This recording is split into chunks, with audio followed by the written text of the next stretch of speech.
Welcome to day 18 of this one-year chronological Bible reading. Today's passage is from Gen 14 to 16. Genesis chapter 19. The two angels came to Sodom at evening. Lot sat in the gate of Sodom. Lot saw them and rose up to meet them. He bowed himself with his face to the earth, and he said, "See now, my lords, please come into your servant's house. Stay all night, wash your feet, and you can rise up early and go on your way." They said, "No, but we will stay in the street all night." He urged them greatly, and they came in with him, and entered into his house. He made them a feast, and baked unleavened bread, and they ate. But before they lay down, the men of the city, the men of Sodom, surrounded the house, both young and old, all the people from every quarter.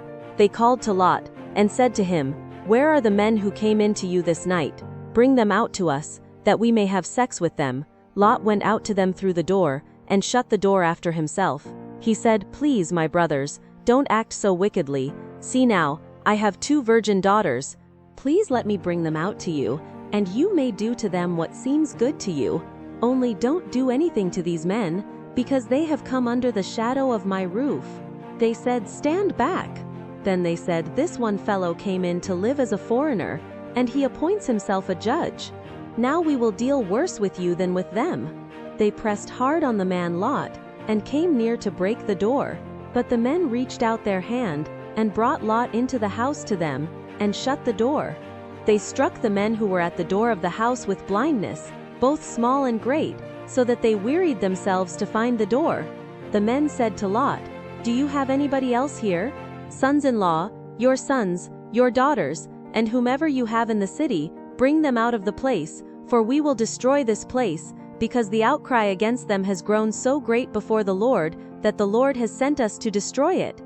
Lot went out and spoke to his sons-in-law, who were pledged to marry his daughters, and said, "Get up, get out of this place, for the Lord will destroy the city."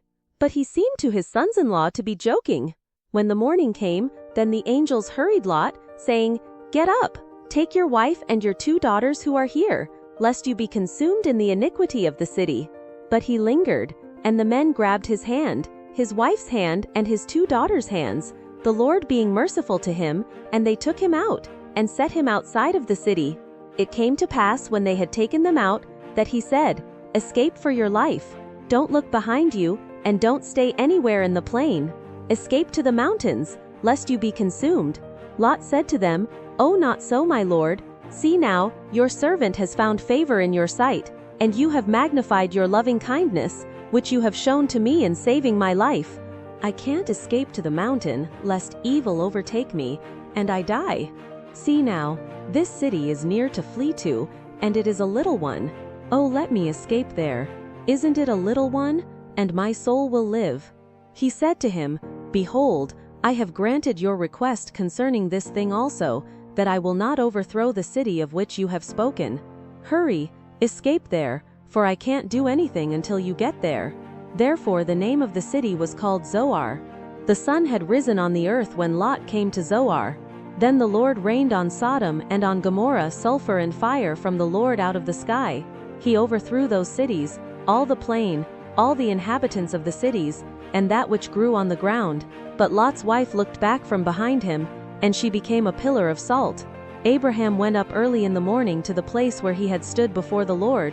He looked toward Sodom and Gomorrah, and toward all the land of the plain, and saw that the smoke of the land went up as the smoke of a furnace.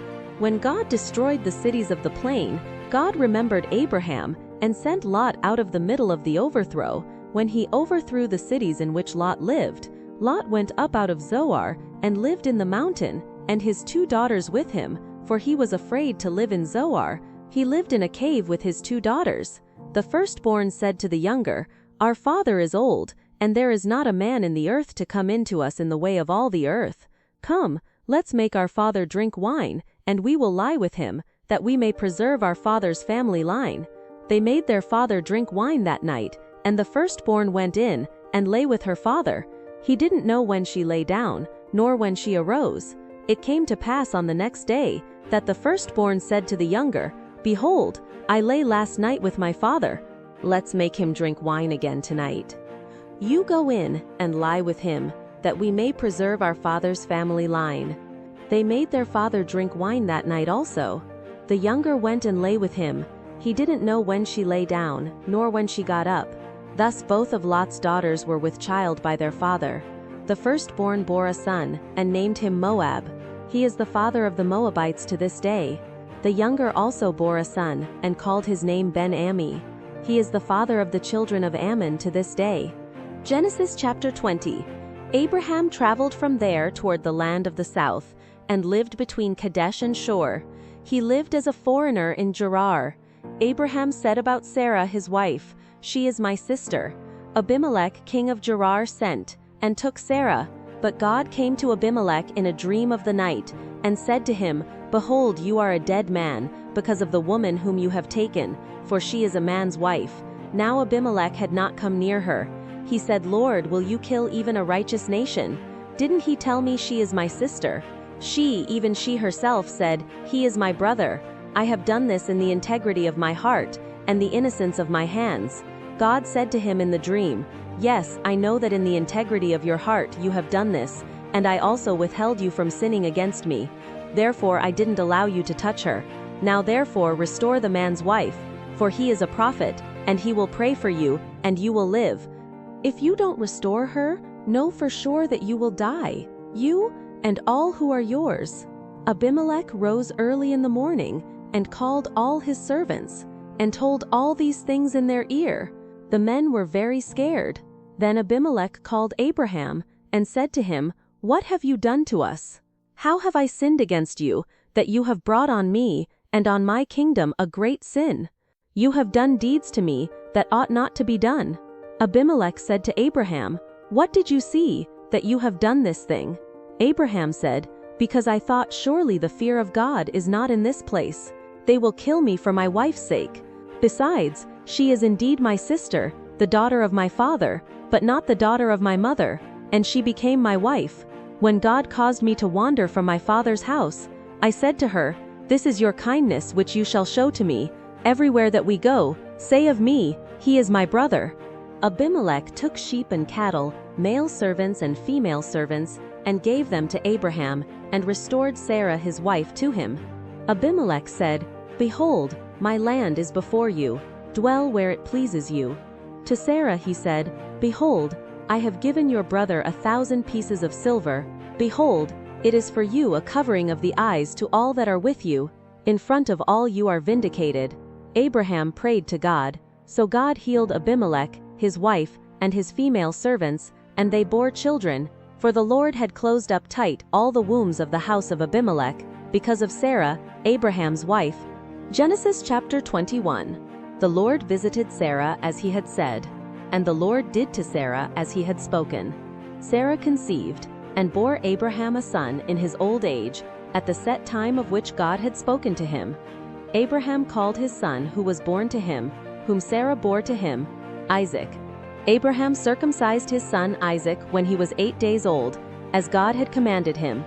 Abraham was 100 years old when his son Isaac was born to him. Sarah said, "God has made me laugh. Everyone who hears will laugh with me." She said, "Who would have said to Abraham that Sarah would nurse children? For I have borne him a son in his old age." The child grew and was weaned. Abraham made a great feast on the day that Isaac was weaned. Sarah saw the son of Hagar the Egyptian, whom she had borne to Abraham, mocking. Therefore she said to Abraham, "Cast out this servant and her son, for the son of this servant will not be heir with my son Isaac." The thing was very grievous in Abraham's sight on account of his son. God said to Abraham, "Don't let it be grievous in your sight because of the boy and because of your servant. In all that Sarah says to you, listen to her voice, for your offspring will be named through Isaac. I will also make a nation of the son of the servant, because he is your child." Abraham rose up early in the morning, and took bread and a container of water, and gave it to Hagar, putting it on her shoulder, and gave her the child, and sent her away. She departed, and wandered in the wilderness of Beersheba. The water in the container was spent, and she put the child under one of the shrubs.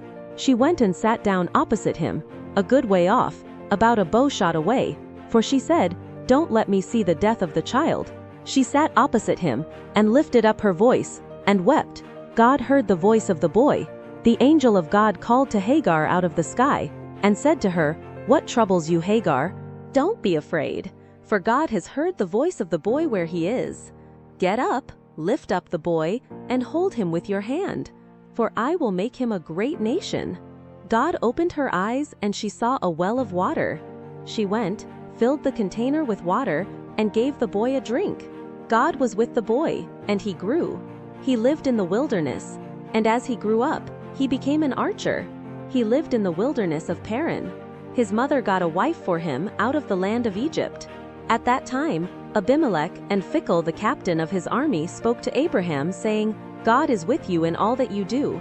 Now therefore swear to me here by God that you will not deal falsely with me, nor with my son, nor with my son's son.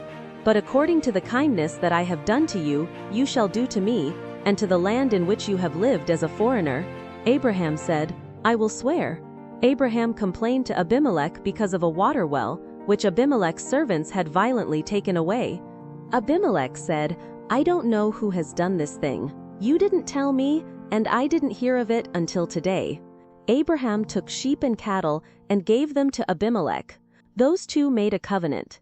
Abraham set 7 ewe lambs of the flock by themselves. Abimelech said to Abraham, "What do these 7 ewe lambs which you have set by themselves mean?" He said, "You shall take these 7 ewe lambs from my hand, that it may be a witness to me that I have dug this well." Therefore he called that place Beersheba, because they both swore an oath there. So they made a covenant at Beersheba. Abimelech rose up with Phicol, the captain of his army, and they returned into the land of the Philistines. Abraham planted a tamarisk tree in Beersheba, and there he called on the name of the Lord, the everlasting God. Abraham lived as a foreigner in the land of the Philistines many days. Thank you for joining.